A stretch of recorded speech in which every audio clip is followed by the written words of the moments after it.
Ça a été vraiment une expérience négative de A à Z. Je veux bien gagner ma vie, mais pas à n'importe quel prix en fait. J'ai le sentiment que c'est pas vraiment en adéquation avec qui je suis, avec mes valeurs. Quand j'avais fini, j'avais pas attendre 18h, 18h30 pour partir, histoire de faire bonne figure. Parce que je suis stagiaire, parce que je reste que 6 mois, du coup j'ai pas le droit à un bonjour. C'est à ce moment-là que mentalement ça n'a plus été. La manière dont tu manages une personne, ça peut vraiment détruire sa confiance en elle. C'est ce stage qui m'a fait tout remettre en question sur le monde de l'entreprise. Ça allait pas en fait, ça a tout impacté, mais je me vois pas faire ça toute ma vie en fait, c'est pas fait pour moi.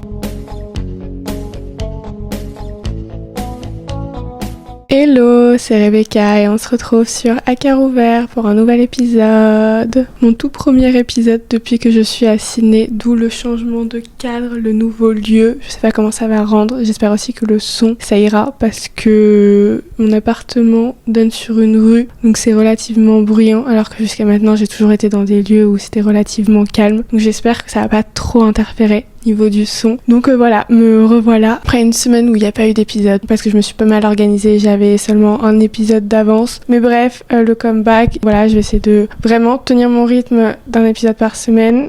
Petit update vite fait sur Sydney. Là, ça fait 2 semaines que je suis là. J'avais fait la première semaine dans une auberge. Là, ça fait 1 semaine que je suis dans un appartement. Je suis en colocation avec une fille. Je cherche un job à tout prix parce que la vie coûte tellement cher à Sydney. J'ai toujours pas trouvé. Donc voilà, toucher du bois pour moi pour que je trouve vite. Donc je connais pas encore le rythme que je vais avoir, mais j'espère que je vais pouvoir continuer un épisode par semaine. Je vous tiendrai au courant, je ferai de mon mieux. Voilà. Mais bref, c'est pas le sujet de cet épisode. Dans cet épisode, j'avais envie de parler de mes expériences en entreprise. Ça fait longtemps que je veux parler de ce sujet-là, du monde de l'entreprise, de mes expériences dans le monde de l'entreprise. Et depuis le début, depuis que j'ai créé ce podcast, je pense que cet épisode est dans mes notes. Voilà, il est rédigé depuis longtemps. Mais je savais pas trop comment le tourner parce que j'ai le sentiment que c'est quand même un peu touchy ou qu'il faut que je mette quand même relativement de forme dans cet épisode pour exprimer mon avis parce que, je vais le dire très clairement, mes expériences ont fait que j'ai un avis assez négatif sur le monde de l'entreprise. Voilà, j'ai pas beaucoup de positif à dire, disons, mais j'avais envie de partager mes expériences parce que j'ai eu 3 expériences en entreprise, à chaque fois dans des grandes entreprises. Donc petit disclaimer, je vais seulement parler du monde de la grande entreprise parce que mes 3 expériences ont été dans des gros groupes, des grandes entreprises, donc je mets pas du tout le monde du travail, etc. dans le même sac, les petites entreprises, les startups, pas du tout. Je vais vraiment parler de la grande entreprise, des grands groupes. À aucun moment je ne vais citer les entreprises dans lesquelles j'ai travaillé, évidemment. Mais donc je veux vraiment insister sur le fait que ce sont mes retours d'expérience, que ça ne concerne que moi, que ça ne concerne que mes ressentis, etc. Il y en a sûrement qui ne vont pas être d'accord, peut-être qu'il y en a qui vont trouver que je suis un peu à l'extrême dans ce que je pense du monde de l'entreprise. Mais je pense que c'est intéressant de partager mon expérience, mon avis, du pourquoi, du comment, un peu j'ai cette vision de quoi j'ai quand même été relativement refroidie par le monde de l'entreprise. Voilà, j'ai envie de partager un peu tout ça, de libérer un peu ma parole entre guillemets parce que j'ai quand même pas mal à dire. Donc c'est pour ça que j'en dédie un petit épisode. Comme je dis, j'ai eu 3 expériences à chaque fois grâce à des stages. Donc la première ça compte pas trop parce que c'était mon premier stage, c'était juste 3 mois, pas vraiment appris de choses. J'ai pas beaucoup à dire là-dessus parce qu'en 3 mois t'as pas le temps d'être vraiment formé, t'as pas le temps de vraiment grandir. Enfin en tout cas moi, le stage que j'ai eu c'était dans un grand groupe de luxe, ça a pas vraiment apporté ça. J'ai pas le sentiment que j'ai beaucoup appris, je me sentais pas vraiment à ma place, j'ai pas trop aimé l'environnement. Disons qu'après ce premier stage de 3 mois dans un grand groupe de luxe, je n'ai plus jamais cherché à travailler ou à faire un stage dans un groupe de luxe. Voilà. Mais franchement, j'ai rien d'intéressant à dire, rien de très concret à partager là-dessus. J'ai plus envie de parler de mes 2 stages de 6 mois que j'ai fait pendant mon année de césure entre ma première et ma 2e année de master. Donc mon tout premier stage de césure, donc c'était un stage de 6 mois, c'était dans le marketing. Franchement, j'ai bien aimé ce stage. Ce que j'en garde, c'est quand même un retour positif globalement parce que ça a été hyper enrichissant. Je suis tombée dans une équipe hyper bienveillante. En fait, j'étais traitée comme une employée à part entière et pas comme la petite stagiose parce que parfois les entreprises te traitent comme une stagiose, te font comprendre que t'es juste une stagiaire et que tu dois rester à ta place de stagiaire. Et dans cette entreprise, c'était pas le cas. Tout le monde était bienveillant, tout le monde était gentil, tout le monde te considérait, tout le monde te disait bonjour. Ça peut paraître une banalité, le fait que tous les employés te disent bonjour alors que t'es qu'une stagiaire, mais visiblement non. C'est pas dans toutes les entreprises que les gens te considèrent et daignent te dire bonjour quand tu n'es qu'une simple stagiaire. Donc dans les grandes lignes, c'était hyper enrichissant, j'avais plein de missions, ça a été varié, j'étais pas vraiment dans une routine, etc. Ça m'a énormément appris. J'avais plus le sentiment que j'avais un poste de junior que d'assistants. On me faisait vraiment confiance, on me donnait des projets de A à Z, donc c'était hyper cool. Après, j'avais une équipe hyper bienveillante et disons que l'équipe dans laquelle tu tombes, ça joue un rôle assez énorme, si ce n'est le rôle principal pour moi. Si tu vas aimer ou non ton stage, si tu vas aimer ou non ton expérience dans une entreprise, je pense que le premier facteur c'est avant tout l'équipe. Et moi j'avais un manager, je m'entendais hyper bien avec lui, il était tellement bienveillant, en fait il savait manager, je pense que avec le recul c'est ça, il savait tout simplement manager, il savait donner des feedbacks, il savait me dire quand ça allait pas, quand ça allait, mais de manière constructive. Donc c'est pour ça que j'ai beaucoup aimé, c'était d'abord grâce à mon équipe, parce que j'avais des missions variées, je sentais qu'on me donnait confiance, qu'on me confiait des projets de A à Z sans forcément être tout le temps derrière mon dos, etc. Donc dans les grandes lignes, ce stage m'a quand même beaucoup apporté, parce que j'ai appris sur moi, j'ai développé de nouvelles compétences. C'est ça ce que j'aime. Après, je bossais quand même pas mal, j'allais au-delà des horaires du contrat, mais ça me dérangeait pas parce que c'était un stage, donc j'étais là pour apprendre, pour découvrir de nouvelles choses. Et tant que j'apprends, tant que je suis dans une équipe bienveillante, en fait pour moi c'est du donnant-donnant. S'ils me donnent, j'ai envie de donner en retour. Et c'est pour ça que ça me dérangeait pas de bosser un peu tard parfois. Enfin tard, tout est relatif par rapport au contrat encore une fois. Il me permettait d'apprendre, de développer de nouvelles compétences, donc c'était du donnant-donnant. Donc en retour, je donnais en travaillant plus parce qu'ils avaient plus besoin de moi. Donc globalement, du positif. Voilà, j'ai équipe bienveillante, manager qui sait manager, c'est pas donné à tout le monde, c'est pas inné. Être traité comme une employée à part entière, pas une simple stagiose, être considérée par tout le monde. Franchement, je parlais à tout le monde, pas que mon équipe, non, je parlais au retail, je parlais aux sales. Voilà, je me sentais intégrée en fait, donc c'est ça qui était cool. Et même si je garde une image globalement positive de cette expérience, de ce stage, de mon équipe, de cette entreprise, il y a quand même deux petites choses qui m'ont refroidi. C'était le dernier mois. D'abord, ce qui m'a un peu refroidi, c'est les commérages. Mais après, tu peux commérer. J'ai l'impression que c'est dans la nature humaine de toute manière de commérer, de parler de la vie de Pierre-Paul Jacques alors que ça te concerne absolument pas. Tant que ça reste des petits commérages gentils, ok, y a pas de souci. Mais quand c'est des commérages sur vraiment la vie personnelle de personnes, et quand c'est Sylvie qui a 45 ans qui vient commérer sur la vie de la petite stagiaire, donc la petite stagiaire en l'occurrence c'était moi, ça m'a un peu déçue et c'était vachement intrusive et je me suis rendu compte qu'en fait ça faisait longtemps que les gens comméraient. Dans mon équipe on était 3 stagiaires, après on allait aussi avec les stagiaires des sales, mais dans le marketing, on était 3 et on s'entendait tous très bien. Donc il y avait une fille et il y avait un garçon. Et j'étais proche autant des deux. Sauf que visiblement, le fait que je m'entende bien avec le mec, ça a créé des commérages. Les gens ont commencé à se poser des questions. Est-ce qu'il ne se passerait pas quelque chose entre eux, etc. Alors que lui était clairement en couple. Moi, je savais, puis je m'entendais juste bien avec lui. C'est pas parce que je m'entends avec un mec que ça y est, tout de suite, il y a plus que de l'amitié ou je ne sais quoi. Et c'est vraiment le dernier mois que j'ai réalisé en fait que ça commérait depuis longtemps et que ça pariait même sur nous pour savoir est-ce qu'il se passe un truc entre nous ou pas. Et je trouvais ça tellement intrusif en fait. Enfin déjà on est des stagiaires, mêlez-vous de votre vie, mêlez-vous de la vie de vos enfants, etc. Laissez-nous tranquilles et quand bien même il se passait quelque chose, je pense que ça vous concerne pas. Mais de commérer dans le sens où ça parie entre eux. Est-ce qu'ils couchent ensemble ou pas, voilà, c'était clairement ça. Et j'ai trouvé ça vachement intrusif, je trouvais que c'était un manque de respect. En fait, je m'en suis rendu compte à la soirée de Noël, parce que forcément, la soirée de Noël, tout le monde était un peu pompette, donc quelques masques tombaient, et en l'occurrence, le masque des personnes qui comméraient, qui disons n'avaient plus beaucoup de filtres, et qui sont allés le voir lui en lui disant « Alors, il se passe un truc avec Rebecca, alors Rebecca, j'espère que t'as prévu des capotes, blablabla. » Je trouvais ça tellement border. Je trouvais que c'était un manque de respect pour lui comme pour moi. Et bref, voilà, ça m'a énormément déçue. Parce que pour moi, c'est vraiment un truc dans la cour du lycée, peut-être en école de commerce encore un peu, mais de là, ce que ça continue au monde de l'entreprise, je trouve ça vachement malsain en fait. Ce genre de commérage, moi ça m'a refroidi, moi ça m'a un peu déçue en fait d'apprendre ça. Parce que j'ai pas envie d'évoluer dans un monde où il y a des commérages à droite à gauche. Et ce genre de commérage surtout, après que tu poser des questions sur la vie de Pierre-Paul Jacques. Encore une fois, j'ai l'impression que c'est humain, que l'humain ne peut pas s'empêcher de commérer sur la vie des autres, ce qui est un peu triste quelque part. Bon, après je le fais aussi, donc voilà, mais je pense que faut que ça reste respectueux quoi, et que ça déborde pas comme ça. Donc première chose qui m'a un peu refroidi, et une deuxième chose qui m'a un peu refroidi, et tu t'en rends pas forcément compte quand t'es seulement au poste de stagiaire, parce que t'as pas un peu tout l'envers du décor,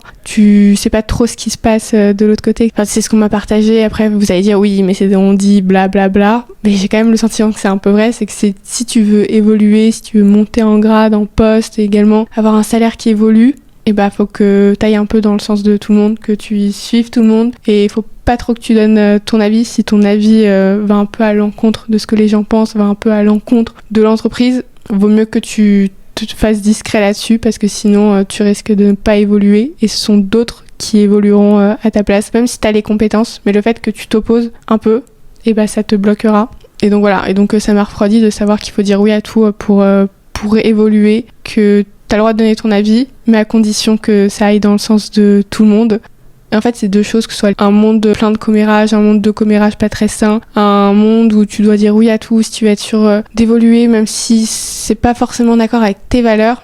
Je me reconnais pas trop là-dedans en fait. Donc ça m'a énormément refroidi. Donc je pense que pour moi, j'avais une bonne expérience pendant ces 5 premiers mois parce que j'avais la posture de stagiaire, que je voyais pas trop l'envers du décor. Mais en fait, quand tu creuses, que tu parles un peu plus avec les gens qui sont là depuis plusieurs années, tu te rends compte de choses que tu ne pouvais pas voir en tant que stagiaire parce que tu es au courant presque de rien, de ce qui se passe vraiment à l'intérieur de l'entreprise. Voilà, donc moi ça m'a un peu refroidi, je me suis dit oh c'est dommage, franchement j'avais grave une bonne expérience. Enfin je pense parce qu'un peu ma vision était un peu voilée parce que j'étais qu'une stagiaire, je savais rien. J'avais juste une équipe bienveillante, j'avais des missions qui me permettaient d'apprendre, qui me permettaient d'évoluer en compétences, donc moi ça m'allait, ça a fait que j'avais une expérience plutôt positive. Mais disons que j'ai vu après des facettes du monde de l'entreprise, du monde de la grande entreprise, que c'était un grand groupe que j'avais pas vu jusque-là et qui m'ont un peu refroidi. Mais bon, en soi, si je dois parler que de mon stage, j'ai adoré mon stage, ça m'a encore une fois énormément appris. C'était hyper enrichissant, donc c'est ce que je cherchais, etc. Donc ça a été une bonne expérience, mais ça m'a quand même fait ouvrir les yeux sur certaines facettes du monde de l'entreprise, de la grande entreprise. Donc voilà, mais dans l'ensemble, si je dois parler que du stage à proprement parler, oui, c'était une bonne expérience et c'est pas ce stage, disons, qui m'a vraiment refroidi du monde de l'entreprise, c'est plutôt mon deuxième stage. Je pense que ce stage, j'ai absolument aucun point positif à dire dessus, si ce n'est seulement les stagiaires avec qui j'étais. J'ai eu de la chance de tomber dans un bon groupe de stagiaires. Ça a un peu sauvé mon stage et fait que j'ai tenu 5 mois. Je pense que déjà le premier problème et le problème le plus important et ce qui a fait que j'ai vraiment pas aimé ce stage, que ça a été vraiment une expérience négative de A à Z, c'est le management. Parce que manager, c'est pas donné à tout le monde, c'est pas inné, tu n'es pas en ayant des skills de manager, ça s'apprend. Et parfois on va te confier un stagiaire et un alternant alors que tu sais pas manager et ça peut avoir des répercussions assez importantes sur le stagiaire et l'alternant en personne. Déjà manque de considération parce que dans ma première entreprise j'ai appuyé sur le fait que tout le monde était gentil, que j'étais considérée comme une employée et que j'avais pas juste la casquette de stagieuse, que je parlais à tout le monde me disait bonjour, que ce soit les directeurs marketing, sales, même le CEO. Tout le monde me disait bonjour, tout le monde te considérait. Ah mais alors que là, franchement, si on te disait bonjour alors que t'étais stagiaire, c'était plutôt un miracle. Voilà, vraiment tu sentais que t'étais qu'un simple stagiaire, qu'il fallait que tu restes à ta place. On te considérait pas, on te disait pas bonjour. J'étais pas du tout intégrée dans l'équipe, non pas parce que je ne m'intégrais pas, mais parce que dans mon équipe, déjà on était 3 stagiaires et t'avais un peu la directrice de l'équipe, enfin bref, la boss entre guillemets, etc. Elle ne nous a jamais dit bonjour, elle ne savait même pas comment on s'appelait. Elle ne nous a jamais intégrés aux réunions d'équipe. Donc, vous pouvez vous dire, oui, mais peut-être que c'était un peu confidentiel, etc.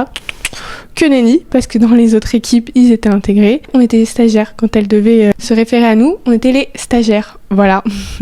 Et même parce que donc j'étais dans les sales et il y avait une table où on était assis entre nous, entre stagiaires. Ça s'est fait un peu par défaut et moi j'arrivais tôt parce que je suis quelqu'un de matinal et pour éviter aussi la foule dans les transports, donc j'étais généralement l'une des premières à arriver parmi tout le coin sales. Donc quand les gens arrivaient, ils me voyaient, ils me passaient devant moi. Mais vous croyez que les gens daignaient me dire bonjour? Mais absolument pas. C'est comme si j'étais un fantôme, que j'existais pas. Donc j'étais là, waouh. Donc on est à ce niveau de respect, j'ai même pas un bonjour, j'ai même pas un regard, etc. Et moi je pensais qu'ils allaient me dire bonjour, donc je voyais quelqu'un arriver, je levais la tête, j'étais là, ah bah non, bah non. Et par contre la personne commençait à dire bonjour à la table juste derrière moi, donc c'était vraiment pas la personne est irrespectueuse, la personne dit bonjour à personne, non, la personne ne dit juste pas bonjour au stagiaire. C'était vraiment inexistant, parfois il y avait des petits déj, il y avait des trucs, on n'était jamais invités, on n'était jamais conviés, enfin on était juste les stagiaires quoi. Faites vos missions de stagiaire et ça s'arrête là. On va pas trop vous intégrer, dans les réunions d'équipe, etc. Donc c'était là, waouh, ok. Donc tu me demandes de faire du travail pour toi, tu m'intègres pas, tu me considères pas, tu me dis pas bonjour. Bon si, ok, les personnes avec qui je travaillais, j'avais 2 managers, me disaient bonjour, bah encore heureux, hein, j'ai envie de vous dire, mais je sais pas, même l'équipe en fait, parce que je suis stagiaire, parce que je reste que 6 mois, du coup j'ai pas le droit à un bonjour, j'ai pas le droit au minimum de respect. Dans les choses qui me tendent en fait, il y a le manque de respect. Et pour moi ça c'est un manque de respect, un manque de considération, c'est vraiment te fait sentir en fait que t'es absolument personne. T'es absolument personne, tu vas rester là que 6 mois, voilà. Pourquoi la personne va perdre de son temps, de son énergie à essayer de te connaître, à t'intégrer, alors que dans 6 mois, ils vont changer de stagiaire. Enfin, c'est mon ressenti. Donc déjà ça, manque de considération, manque de respect, pas de bonjour. Donc déjà je pense que ce sont des red flags assez importants. Donc tu te sens pas vraiment à ta place en fait quand les gens essayent pas trop de t'intégrer, quand tu te sens méprisé, etc. T'es là, ok, bah je vais rester à ma place de stagios parce que j'ai vraiment la casquette de stagios et visiblement faut pas trop que je m'intègre. Donc déjà ça. Après au niveau du management, comme je l'ai dit, il y a problème de management. C'est pas un management toxique, non, c'est un management inexistant, disons. Déjà j'avais pas beaucoup de missions, j'ai terminé relativement vite, donc disons que les matinées me suffisaient à faire le peu de choses que j'avais. C'est pas que j'étais hyper productive ou quoi que ce soit, non, c'est que j'avais très peu de choses à faire. Déjà je prenais énormément mon temps pour être sûre que ça s'étale le plus longtemps possible sur la journée, mais je me retrouvais vite sans rien faire et donc je cherchais du travail. Donc parfois elle me donnait d'autres trucs, je faisais un retour assez rapidement, j'avais jamais de retour de sa part, jamais de retour, donc je prenais de mon temps en fait pour faire ce qu'elle m'a demandé de faire. Je savais même pas si elle ouvrait mes mails. Je m'en souviens, une fois elle m'avait demandé de faire une presse assez last minute, elle m'a jamais répondu, je crois qu'elle a jamais ouvert cette presse. C'est un manque de considération, jamais de vrai retour. Je sais même pas si elle prenait le temps de regarder ce que je faisais. En fait je le faisais parce que moi ça m'occupait, même si je savais que très probablement ça serait pas regardé. Mais je faisais bien, hein, je faisais pas bâcler, etc. Enfin du moins au début. Parce que ça m'a vite saoulée après de faire du travail, de prendre de mon temps pour des personnes en fait, qui ne savent même pas apprécier ou qui me prennent même pas la peine en fait, de regarder ton travail, de te faire des feedbacks. Donc voilà, deuxième problème c'est le management. Et le truc c'est que j'avais très peu de missions, que je finissais généralement le matin, sauf que en entreprise t'as des horaires à respecter. Si jamais t'oses partir à 17h, on te demande si t'as pris ton après-midi. Sauf que moi je suis désolée, mais tu me donnes pas de mission. Moi j'ai fini depuis ce matin, tu veux que je reste juste pour respecter les horaires. Donc au début je le faisais parce que c'était le début, je voulais pas me faire mal remarquer, mais à la fin j'en avais marre, je me suis dit mais j'ai plus rien à faire, tu veux pas me donner une mission, etc. Je pars, je vais pas rester sur mon écran juste pour respecter des horaires alors que je fais rien. Que je sois assise derrière mon écran, que je sois chez moi, dans tous les cas j'ai plus rien à faire. À chaque fois je pense que les gens me regardaient en mode qu'est-ce qu'elle fait en fait, il est que 17h, je suis là, j'ai rien à faire en fait, qu'est-ce que je vais perdre de mon temps, vous donner de mon temps alors que j'ai rien à faire, je ne sers à rien, je suis juste assise sur ma chaise parce que j'ai des horaires à respecter, mais je fais rien. C'est une perte de temps, c'est une perte de temps pour moi. Je m'ennuie à mourir parce que je suis juste à regarder un écran, à aller d'un fichier Excel à un autre en faisant genre que je fais des trucs alors que non, je n'ai rien à faire, c'est juste de la figuration et de la pure figuration qu'à la fin, mais j'en avais marre. Mais de toute manière, je suis vite arrivée à un point de non-retour où je faisais le strict minimum, je faisais ce qu'on me demandait de faire, les peu de fois on me demandait de faire des trucs. Quand j'avais fini, j'avais pas à attendre 18h30 pour partir, histoire de faire bonne figure, j'en avais vraiment plus rien à faire. Donc voilà, et en fait le truc c'est que j'ai fait un bore-out, je savais pas que ça existait. T'as le burn-out et t'as le bore-out. Le burn-out c'est quand tu travailles trop, etc., que t'es dépassé par le taf, et le bore-out c'est quand tu t'ennuies. Voilà, heureusement il y avait du télétravail, donc j'étais en télétravail 2 jours sur 5, donc j'avais du temps pour moi parce que personne me regardait, vu que j'avais rien à faire, du coup je pouvais prendre du temps pour moi. Disons 3 jours sur 5 au bureau, où les après-midi j'avais plus rien à faire, où je m'ennuyais. C'était long en fait, c'était long, c'était vide de sens parce que j'avais tellement peu de missions que j'ai appris, disons les 2 premiers mois, après j'apprenais plus rien, c'était répétitif, c'était pas varié, je m'ennuyais, j'étais assise sur une chaise, je me sentais inutile, je me demandais ce que je faisais là. C'est à ce moment-là que mentalement ça n'a plus été en fait, parce que je me sentais vide de sens. J'étais là, mais qu'est-ce que je fous là en fait, qu'est-ce que je fous là, à quoi je sers, pourquoi je suis là, on me considère pas, on me manque de respect, et c'est juste, j'étais le brouillard total mentalement. Mes journées n'avaient plus de sens en fait, ça n'avait plus de sens, ce que je faisais n'avait pas de sens, je m'étais perdue avec moi-même, j'étais dans un environnement pas sain, pas bienveillant, j'étais pas épanouie, j'étais pas heureuse, et en fait quand t'es pas heureuse et épanouie 5 jours sur 7 de ta semaine, forcément ça impacte tout le reste de ta vie, ça impacte aussi ta vie personnelle, et moi en fait ça a débordé sur ma vie personnelle, ça a débordé sur mon bien-être mental, etc. Donc ça peut paraître anodin, vous allez me dire oui mais juste parce que tu t'ennuyais, etc., t'avais juste rien à faire, qu'on te calculait pas, qu'on te considérait pas, qu'on t'écoutait. Moi c'est comme ça que j'ai ressenti. En fait la question n'est pas de savoir est-ce que ma réaction était too much, est-ce que le fait que j'ai arrêté au bout de 5 mois, que j'ai pas fini le 6e mois c'était too much juste parce que je m'ennuyais. En fait je cherche pas à trouver de la légitimité, je raconte juste mon retour d'expérience, c'est comme ça que sont été mes sentiments, mes émotions, c'est comme ça que la situation m'a touchée. Donc si je l'ai ressenti comme ça, si ça m'a autant atteint mentalement, c'est que je l'ai pas inventé, c'est que je me sentais vraiment pas bien à ce moment-là. Et en fait c'est ce stage qui m'a fait tout remettre en question sur le monde de l'entreprise et qui m'a fait me dire mais je me vois pas faire ça toute ma vie en fait, c'est pas fait pour moi. Je peux pas mener une vie en fait 5 jours sur 7 où je suis pas épanouie, dans un monde où c'est pas forcément en accord avec mes valeurs, où je suis dans une sorte de routine. Et si mentalement ça a pas suivi, c'est parce qu'en fait je pensais que plus tard j'allais évoluer dans le monde de l'entreprise, j'allais évoluer dans un grand groupe, etc.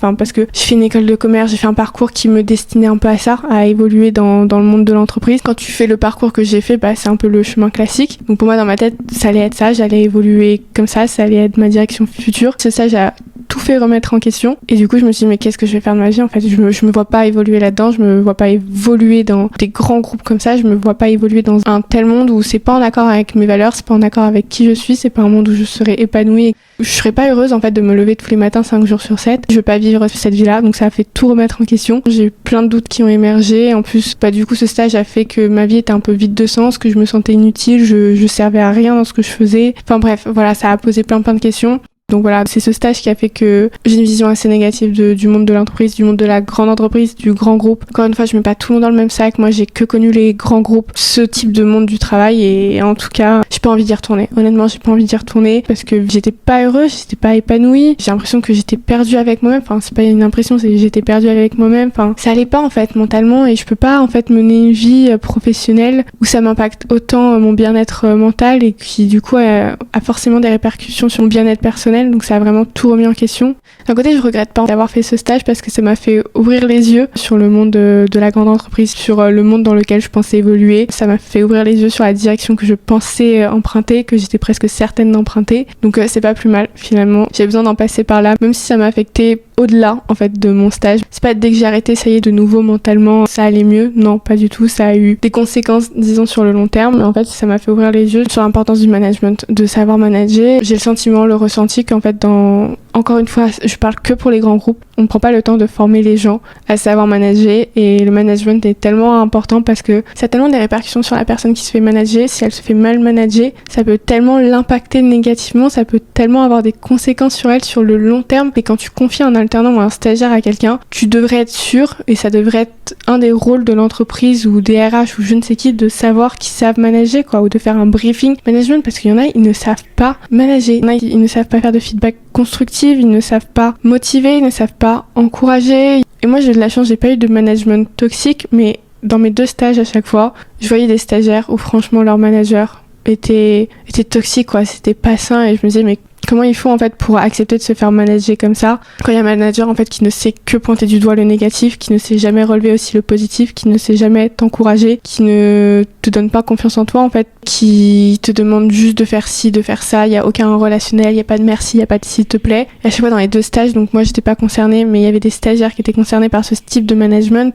Je voyais ça a des répercussions sur les personnes en fait, parce que quand tu te fais manager pendant plusieurs mois par quelqu'un qui sait pas faire de feedback constructif, par quelqu'un qui ne pointe que le négatif, qui ne sait jamais mettre en avant aussi ce que tu fais de bien, parce que ok, parfois ce que tu fais peut-être que ça correspond pas aux attentes, etc., mais il y a des manières en fait de faire des retours, de faire des feedbacks qui soient constructifs en fait. Le but c'est pas juste que t'anéantisses la confiance de quelqu'un, et je pense que la manière dont tu fais des feedbacks, la manière dont tu manages une personne, ça peut vraiment détruire sa confiance en elle en fait, ça peut franchement l'anéantir. Et quand t'as une personne qui tout le temps se prend des feedbacks que négatifs, qui se fait pointer du doigt que le négatif qu'elle fait, etc., elle a jamais de retour positif. Et franchement, ça peut tellement l'impacter sur sa confiance en elle, ça peut tellement la faire douter sur ses compétences. Et imaginez, c'est une personne en fait qui a eu du mal à bâtir sa confiance en soi, qui petit à petit commence à gagner confiance en elle, et juste elle se fait manager par une personne qui ne sait absolument pas manager, qui ne sait pas faire de feedback constructif, qui ne sait pas l'encourager, qui ne sait pas appuyer aussi sur ce qu'elle fait de bien. Juste cette personne, elle va perdre toute confiance en elle, et ça va l'impacter sur le long terme. Ce sont pas des conséquences juste le temps d'un stage ou juste le temps d'une alternance, ça peut aller bien au-delà.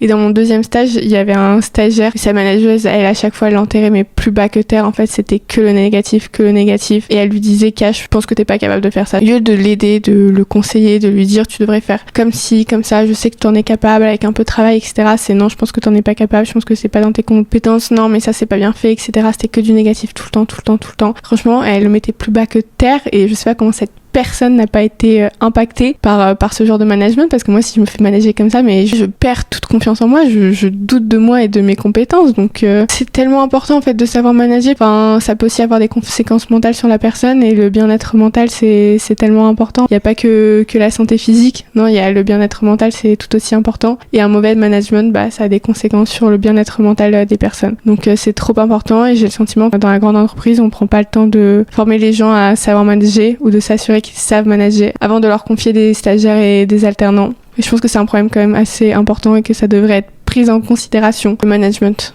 Tu confies pas quelqu'un qui est là pour apprendre à n'importe qui. Et aussi un point important, c'est l'environnement du travail. Comme je l'ai dit pour mon premier stage, je pense que si j'ai eu une aussi bonne expérience, c'est parce que j'étais dans une équipe bienveillante, dans un environnement bienveillant. Et je pense que l'environnement de travail est le principal facteur de est-ce que tu vas te sentir bien dans l'entreprise, est-ce que tu vas être épanoui, est-ce que tu vas être heureux. Je pense que c'est l'environnement du travail et tu peux pas être heureux même si tu as des missions variées, même si tu as des missions qui te permettent d'évoluer, d'acquérir de nouvelles compétences, même si tu fais plein de projets différents. À partir du moment où tu as un environnement qui n'est pas bienveillant, un environnement toxique, je pense que ton expérience de l'entreprise, ton expérience du monde professionnel, elle peut être que négative. Pour moi, c'est le premier facteur et c'est le facteur le plus important, c'est l'environnement de travail. J'attache plus d'importance dans le fait d'être dans un environnement bienveillant, avec des personnes bienveillantes, des personnes qui savent manager, où je vais me sentir bien, où je vais me sentir épanouie, que d'avoir des missions variées. J'attache plus d'importance en fait sur l'environnement du travail que sur les missions en elles-mêmes, parce que je pense que ça a le plus d'impact. Et dans mon deuxième stage, en fait, ni l'un ni l'autre allait. J'avais très peu de missions, elles étaient répétitives, j'apprenais rien, et en plus l'environnement de travail était absolument pas bienveillant, toxique, etc. Donc forcément, ça a fait que voilà, j'ai eu l'expérience que j'ai eue de ce stage. Et aussi une chose avec laquelle j'ai du mal, c'est ce principe des horaires à respecter, dans le sens où même si t'as fini ton travail, même si t'as plus rien à faire, tu dois rester en fait parce que t'as des horaires à respecter et que sinon t'es mal vu. Sinon on va te demander si t'as pris ton après-midi et en fait tu comprends pas ce principe-là. Si t'es productif en une matinée, en 3/4 d'une journée, pourquoi tu devrais rester assis sur ta chaise derrière ton écran alors que tu n'as plus rien à faire? Juste parce que tu dois respecter des horaires. Ça, franchement, c'est honnêtement un principe qui me dépasse. Je comprends pas en fait. Si j'ai fini mon travail, si j'ai fini toutes mes tâches, si j'ai fini toutes mes missions, que je ne peux pas avancer sur d'autres choses, pourquoi je devrais rester en fait? J'ai l'impression qu'on porte plus d'importance au nombre d'heures que tu passes assis sur ta chaise derrière un écran plutôt que ta productivité. Ça se trouve, t'as quelqu'un qui va rester de 8h à 20h, mais qui va être beaucoup moins productif que toi qui reste de 9h à 16h. Enfin, je pense que ce qui importe, c'est la productivité plus que le nombre d'heures assis sur une chaise. Donc ça, ce principe des horaires à respecter, franchement, j'ai beaucoup de mal avec ça. Ça, c'est un autre truc qui me dérange. Comme je l'ai dit, j'ai l'impression que dans le monde de l'entreprise, t'as des commérages de partout. Je l'ai pas redit, mais dans mon deuxième stage, j'avais des commérages, pareil, des commérages qui étaient à la limite du respect, des commérages intrusifs. Je trouve pas ça sain, en fait. Je trouve que ça en dit long sur l'environnement, c'est pas bienveillant. Tu peux pas te sentir bien, en fait, dans un environnement où t'as Pierre-Paul Jacques qui viennent se mêler de ta vie, qui sont intrusifs, etc., qui limite ne s'en cachent pas. Enfin voilà, moi je pensais vraiment que c'était un truc qui restait dans la cour de récré jusqu'au lycée, aller peut-être école de commerce, école sup, mais pour moi ça s'arrêtait là et ça allait pas jusque dans l'entreprise. J'aime pas ce genre de milieu. Et après, comme j'avais déjà dit aussi, le fait que j'ai le sentiment que si tu veux évoluer, faut que tu suives le courant, quoi. Faut que tu dises oui à tout. Si t'as un avis qui va un peu à l'opposé, garde-le pour toi, fais-toi petit. Si tu veux monter dans la hiérarchie, si tu veux espérer que ton salaire évolue, etc. Ça, c'est aussi quelque chose avec laquelle j'ai du mal. Voilà, je me reconnais pas en fait dans ce genre de valeurs, dans ce genre de milieu. Je me vois pas évoluer dans un milieu où, ok, je pourrais avoir un gros salaire, ok, je pourrais bien gagner ma vie. En fait, je serais pas heureuse de faire tout ce que je fais tous les jours. Je serais pas heureuse de me lever tous les matins. Je serais juste constamment dans l'attente des fins de journée, dans l'attente des week-ends, dans l'attente des vacances. Alors ok, je gagnerais bien ma vie, mais l'argent ça fait pas tout. Ça fait pas tout pour moi. Et puis, si t'es pas vraiment heureux, épanoui dans ce que tu fais 5 jours sur 7, pour moi, ça a forcément un impact sur ta vie personnelle. Tu peux pas ne pas être épanoui, ne pas être heureux dans ce que tu fais 5 jours sur 7, dans ta vie professionnelle, sans que ça n'ait d'impact sur ta vie personnelle. C'est pour ça que c'est important quand même d'arriver à trouver quelque chose qui ait du sens pour nous, dans laquelle on se sente épanoui, qui soit en accord avec nos valeurs. Enfin, moi, c'est ma vision que j'ai en fait pour ma vie à moi. Je parle à mon nom. Tout le monde n'a pas la même vision des choses. On donne pas de l'importance aux mêmes choses, ce qui est normal, mais moi, c'est ce à quoi je donne de l'importance. Que ce soit en accord avec mes valeurs, que je sois épanouie, que je sois heureuse en fait de faire ce que je fais. En fait, ta vie professionnelle, si tu bosses 5 jours sur 7, ça représente quand même environ 80% de ta vie, de tes semaines. Donc pour moi, ça aura forcément un impact après sur ta vie personnelle, sur ton bien-être mental, enfin surtout ça, si t'es pas épanoui, si t'es pas heureux dans ta vie professionnelle, si t'es pas heureux dans ce que tu fais 5 jours sur 7, pour moi ça n'ira pas personnellement. Ça se passe pas bien dans ton travail, dans ce que tu fais, ça va se ressentir dans tes autres relations, tu vas être aigri, tu vas être fermé, etc. Et moi je le voyais quand ça se passait pas bien dans mon deuxième stage, ça a affecté tout. Ça a affecté mon bien-être personnel, ça a affecté ma vie personnelle, ça a affecté mes relations. J'étais plus joyeuse, j'étais fermée quand je voyais mes potes. Enfin, ça allait pas en fait. Ça a tout impacté. pour ça que ça m'a fait ouvrir les yeux sur ce dont j'ai besoin dans ma vie pro et à quel point j'attache de l'importance à pas juste trouver un job où je peux me faire de l'argent. Ok, oui, je veux gagner de l'argent, je veux bien gagner ma vie, mais pas à n'importe quel prix en fait. Pas à n'importe quel prix, pas au prix de mon bien-être mental, etc. Pas au prix que ça ait des conséquences sur mon bien-être personnel, sur ma vie personnelle, sur mes relations, pas à ce prix-là. Après, encore une fois, j'ai seulement eu que 2 expériences. Voilà, peut-être que c'est pas assez pour vraiment avoir un avis, mais le fait est qu'il a suffi d'une seule expérience pour que ça me refroidisse du monde de la grande entreprise. Encore une fois, je ne mets pas tout le monde dans le même sac, mais voilà mes expériences dans le monde du travail, ce qui a fait que ça m'a fait tout remettre en question, ça m'a fait beaucoup douter sur le chemin à prendre pour plus tard, ça a fait que c'est le brouillard dans ma tête sur ce que je veux faire, que je me sens perdue. Encore une fois, fallait forcément que je case dans cet épisode que je suis perdue. C'est pour ça que je suis à Sydney, à l'autre bout du monde. Je préfère être perdue en Australie à Sydney que perdue à Paris, très honnêtement. Donc voilà, j'avais envie de parler de mon avis sur le monde du travail, sur l'entreprise, à quel point c'est important pour moi de réussir à trouver quelque chose où on se sente bien, professionnellement parlant. Peut-être que je devrais pas avoir un avis aussi fermé avec seulement une seule expérience, mais le fait est que ça m'a tellement refroidi que je sais pas si je pourrais refaire une expérience dans une grande entreprise. J'ai le sentiment que c'est pas vraiment en adéquation avec qui je suis, avec mes valeurs, etc. Donc ce qui est sûr, c'est que je ne sais pas ce que je veux faire plus tard, mais je sais ce que je ne veux pas. Ça m'a fait ouvrir les yeux sur ce que je ne veux pas, ça m'a fait ouvrir les yeux sur ce à quoi j'attache de l'importance dans ma vie pro, à quel point c'est important de prendre soin de son bien-être mental, à quel point la santé mentale c'est important et à quel point finalement ta vie pro peut avoir un impact sur ton bien-être mental et donc sur tout ton bien-être, sur ta vie perso, sur tes relations, sur tout. Donc ok, j'ai une expérience enrichissante, j'ai une expérience qui m'a beaucoup appris, j'ai une expérience qui s'est mal passée, une expérience négative, etc. qui m'a fait ouvrir les yeux. Mais finalement ça m'a aussi appris. Ça m'a appris, j'ai pas appris que dans le positif. Ça m'a appris de manière différente, ça m'a pas appris sur des compétences ou quoi que ce soit, mais ça m'a appris sur moi, ça m'a fait ouvrir les yeux sur moi. De rien, ça m'a fait avancer. Parce que je me suis dit, ok, non, ça, je veux pas de ça dans ma vie, je veux pas de ça dans ma vie pro. Donc, mine de rien, ça m'a quand même fait avancer. Je suis quand même contente d'avoir fait cette expérience parce que visiblement j'en avais besoin pour me faire ouvrir les yeux sur certaines choses. Donc voilà pour ce petit épisode. Comme je l'ai dit au début, j'avais un peu peur de faire cet épisode parce que j'ai le sentiment que j'ai quand même un avis assez tranché. Peut-être pas un avis qui va dans le sens de tout le monde. C'est pour ça que j'ai mis beaucoup de temps à le faire, à oser le faire. Mais voilà, ce n'est que mon avis, ce ne sont que mes retours d'expérience, ce n'est que ma vision des choses, donc ce n'est que personnel. J'avais besoin de le partager sur ce podcast. Donc voilà, donc sur ce, je vous fais de gros bisous et je vous dis à dimanche prochain, je l'espère, à 19h pour un nouvel épisode. Bisous.